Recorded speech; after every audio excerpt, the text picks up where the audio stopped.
Magandang araw mga kaibigan. Pag-usapan pa rin natin ngayon ang kontrobersyal na Executive Order 39 ng ating Pangulo na naglimit sa presyo ng bigas 41 pesos sa mga regular milled rice at 45 sa mga well-milled rice.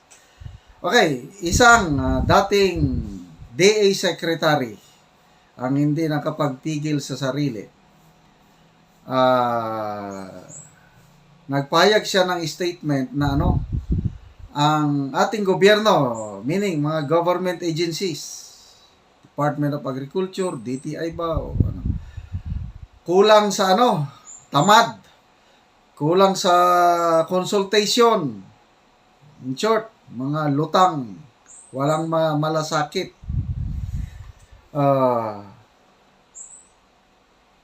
Si former DA Secretary Leonardo Montemayor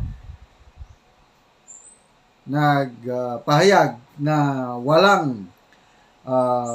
o kulang ang konsultasyon na ginawa ng gobyerno bago i-implement ang Executive Order 39. So ito yung exact na statement niya. The problem is it lacks consultation. Siguro, kung nagkonsulta man, kaunti lang ang kinonsult, hindi yung nationwide. Based on my knowledge, sabi ni Mr. Leonardo Montemayor, I believe, congressman siya ngayon, party list. Based on my knowledge, different farmer organizations were not consulted. I am sure that the retailers groups were not also consulted.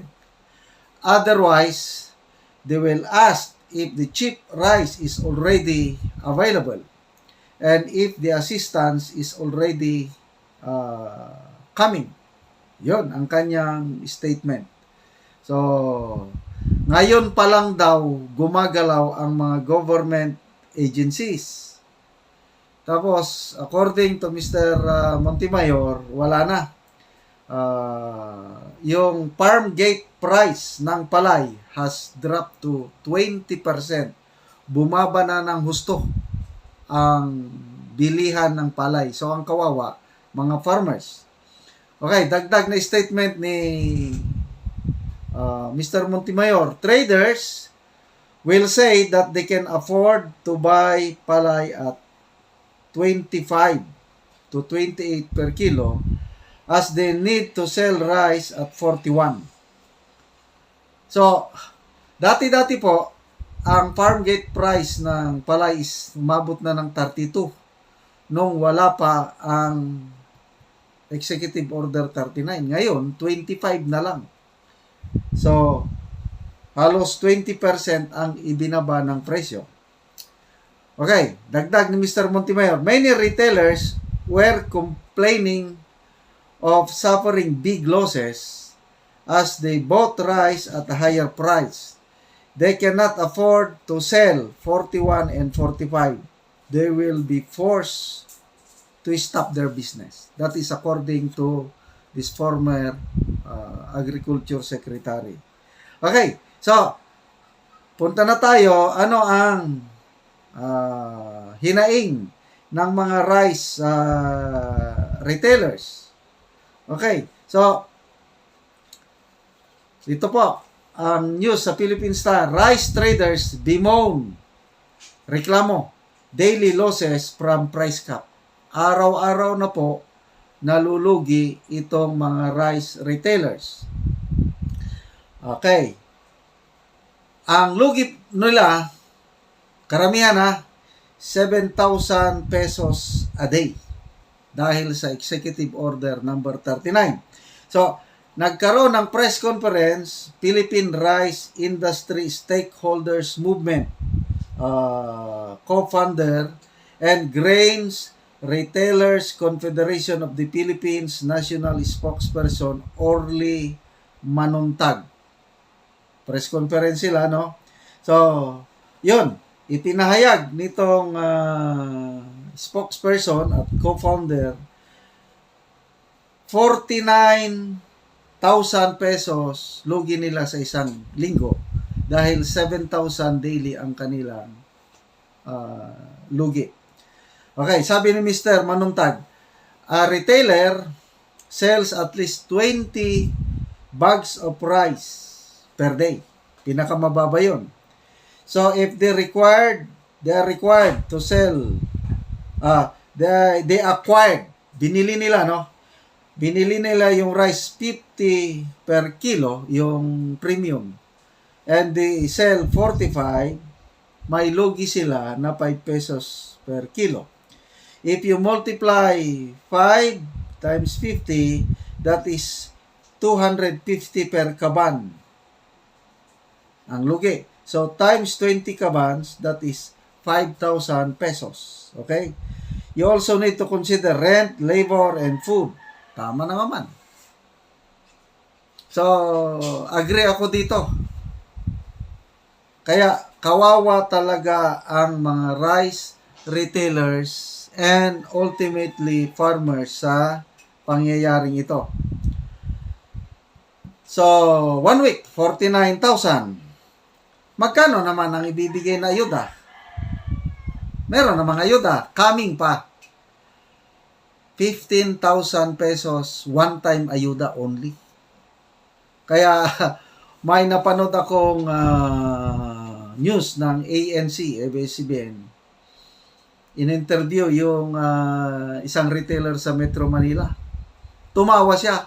What? Sabi niya, 15,000? Ano ba yan?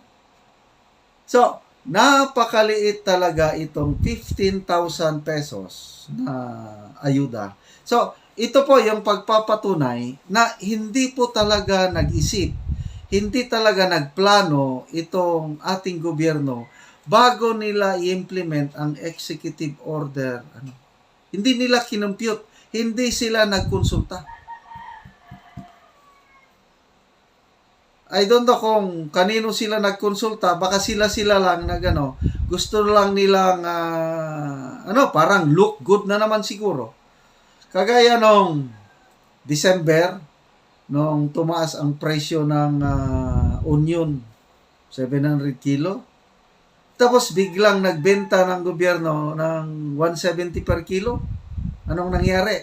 Yung pala, bumili ng gobyerno ng 530 pesos per kilogram na onion sa isang kooperatiba na ang daming anomalya. Tapos, ibinenta ng 170 per kilo. Just to make PBBM admin look good. Papogi. So ito, another papogi ng administration. Although, ulitin ko, maganda yung intensyon para hindi masyadong sumakit ang bulsa ng mga mamimili. Maganda yun. Kaya lang sana sa sunod, magkonsulta kayo. Kausapin ang stakeholders para yung epekto hindi masyadong masakit.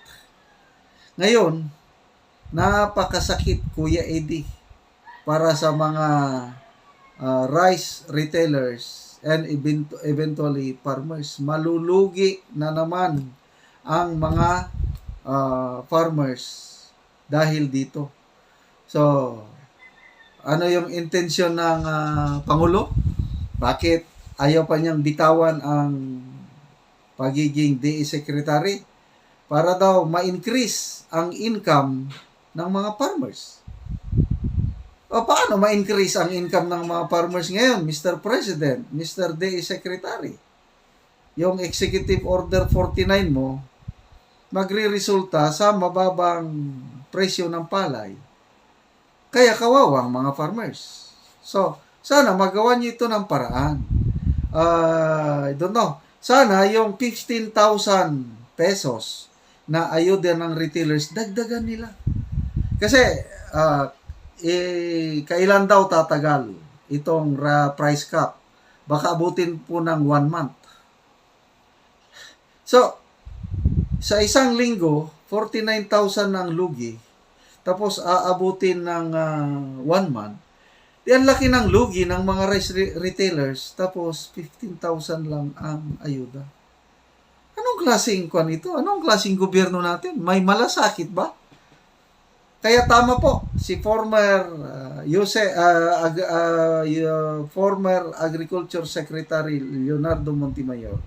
Hindi talaga nagkonsulta ang taga DA, DTI ba, DSWD, kara-kara nga desisyon ito just to make PBBM admin mapogi, good look. Kailan ang epekto lalong maghirap ang iba't ibang sektor ng society. Isa lang sektor ang maligaya, yung nasa laylayan.